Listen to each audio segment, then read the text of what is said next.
Hi, everyone. Welcome back to our channel. Welcome if you're new. Our channel is The Journey Within with Christopher Mack. I'm Wanda Webster, and this channel is based upon our book, The Journey Within. Our website is The Dynamics of Recovery. You can buy the book there. Also, it's available on Amazon, Barnes & Noble, and Target.com. We're going to talk about something today. You know, these are very challenging times, and there's a lot of stressful situations that you can get caught up in. So one of the things, our book addresses is we talk about your strengths, limitations, and weaknesses. And Christopher, you're going to talk about why is it important to know those three?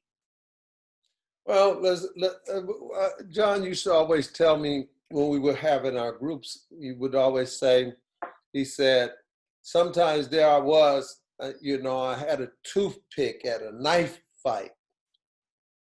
And because I didn't know my limitations or even my weaknesses, here I am, I'm weak in a certain situation and I'm using the wrong tool, so it's important to know what are your strengths. But then a lot of times people think everything is their strength.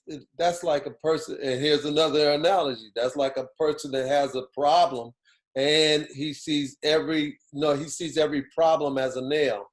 And so he's using a hammer. So if I don't know what my strengths are, at any given moment, I'm not able to use them in the appropriate way. So I think it's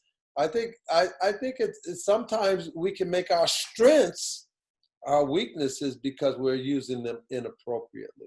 So when you say, what are your strengths, weaknesses, and limitations, I think those are very three things to know, because sometimes we get ourselves into situations where we're in over our head because we didn't acknowledge that I might have a weakness in this area.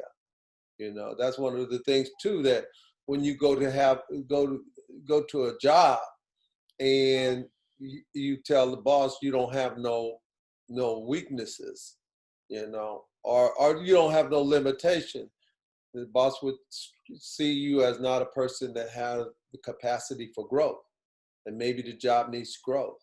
And so sometimes when we pretend like we have all of these strengths and we get caught up in debates and confusion, and we're bringing stress on ourselves, destruction on ourselves, because we're trying to use strengths that we don't have.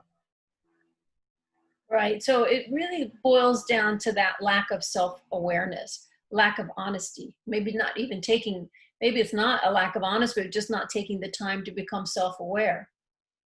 Who am I? Who am I really? And that's what the book really delves into. So you get a really strong sense of who you are.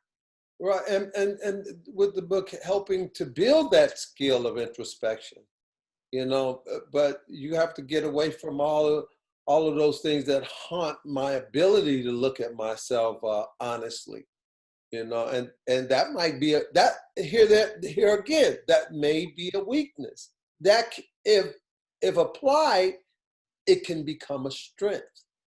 And so, the strengths I have today may be my weaknesses tomorrow, and the weaknesses I had yesterday may be my strengths today. But then I also have to know what my limitations are, because sometimes people push themselves past the limit, and then all of a sudden I broke me. Or you're in a very vulnerable place and you don't want that to happen, whether you're too hungry, too tired, whatever, too stressed, and then you might have a tendency to look for an outside source to self-soothe. To soothe yourself, that's not self-soothing, I should say, but to look at outside substances to soothe yourself. Yeah, well, I like in Alcoholics Anonymous, it says never be too hungry, too angry, too lonely, too tired. That's HALT.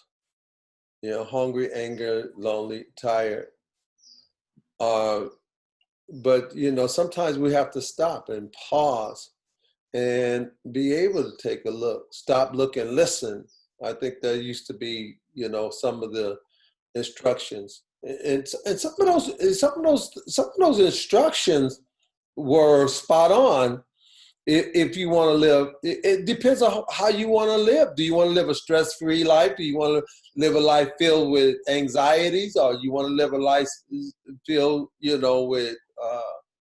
with distortions and distractions in the mind? Because I also like to say I have a mind that won't mind me, because I don't have no relationship with myself, and so when I'm able to to stop and take a look, I see some of the places where maybe I should have did something totally different, but I'm not going to beat myself up because I didn't do it that way. And so it sort of but it gives me a reprieve, gives me an opportunity to correct any potential future error. And so being able to know what my strengths, my weaknesses, and my limitations are. One of my weaknesses is not listening. I mean, and I was told this a long time ago when I went for a job, and he showed me the quality of listening. When I was getting ready, when he was talking to me, I was getting ready to respond before he even stopped talking. And then he said, "You're not listening." And I realized that that's still with me today. And that was like when I was 18 years old. Somebody told me that, and so I have to always be aware sometimes, of having that weakness of wanting to make a comment before somebody's finished talking. And it also burns me up too when I hear that done to me. I said, "Oh, you didn't even hear what I had to say," because now I've learned that if you're ready to talk before somebody finishes the sentence, you're not listening, and it gives me the opportunity to listen more intently.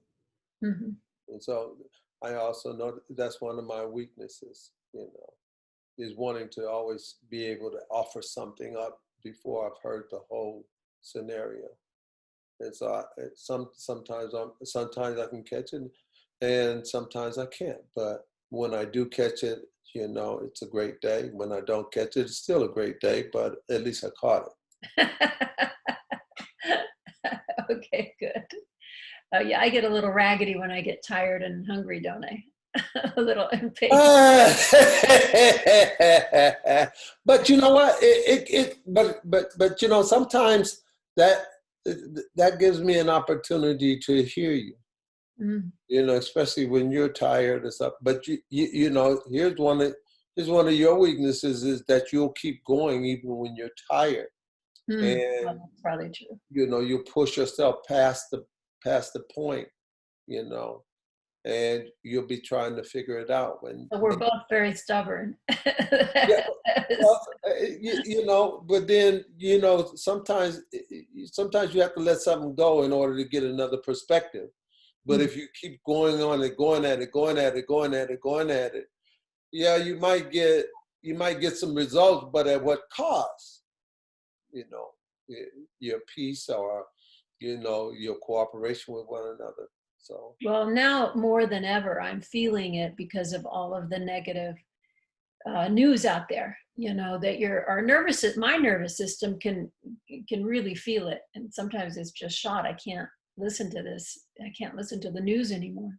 Right. So really important to have that self-awareness every day, and hopefully meditate, journal, check in with yourself. So yeah, that's true, because a lot of that stuff becomes nerve-wracking, and it settles in the nervous system. So then we find ourselves in a neurotic world where we're being always stimulated by external things where we can't do anything about it.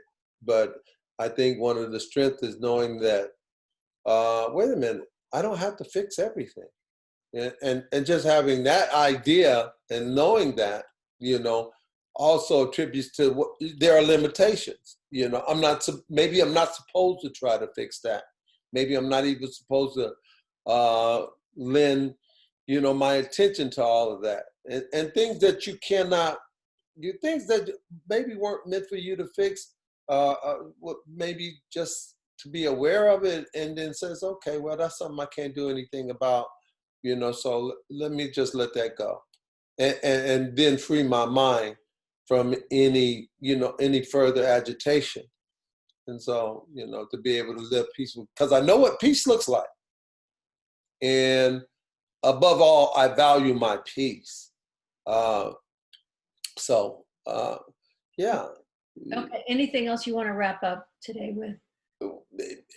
Being able to accept those three things gives you a winning hand. If we were playing cards, gives you a winning hand, because now you get a chance to choose, what you have influencing your life, because you're aware of it and you can actually do something about it.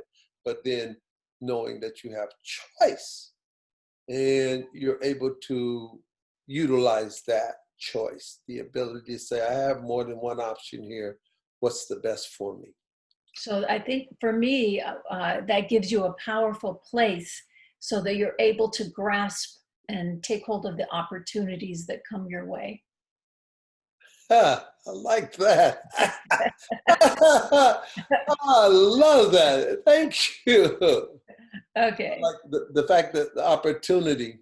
Yeah, wow. Well, there's always opportunities. Sometimes we miss them. Sometimes we mess them up. But there's always opportunities in life. Yeah, right. Because sometimes we don't even see that there's opportunities, because we're so caught in, something that we have to do, rather than just to notice that there's opportunities. Wow. Life is always one moment after one moment after one moment is an opportunity. It's always being presented, but being aware that there's an opportunity gives you the opportunity to use it. Okay, thank you, everybody. Please be kind to one another. Take a moment for yourself. Remember to breathe. We're going to get through all of these challenging times and come out much better on the other side.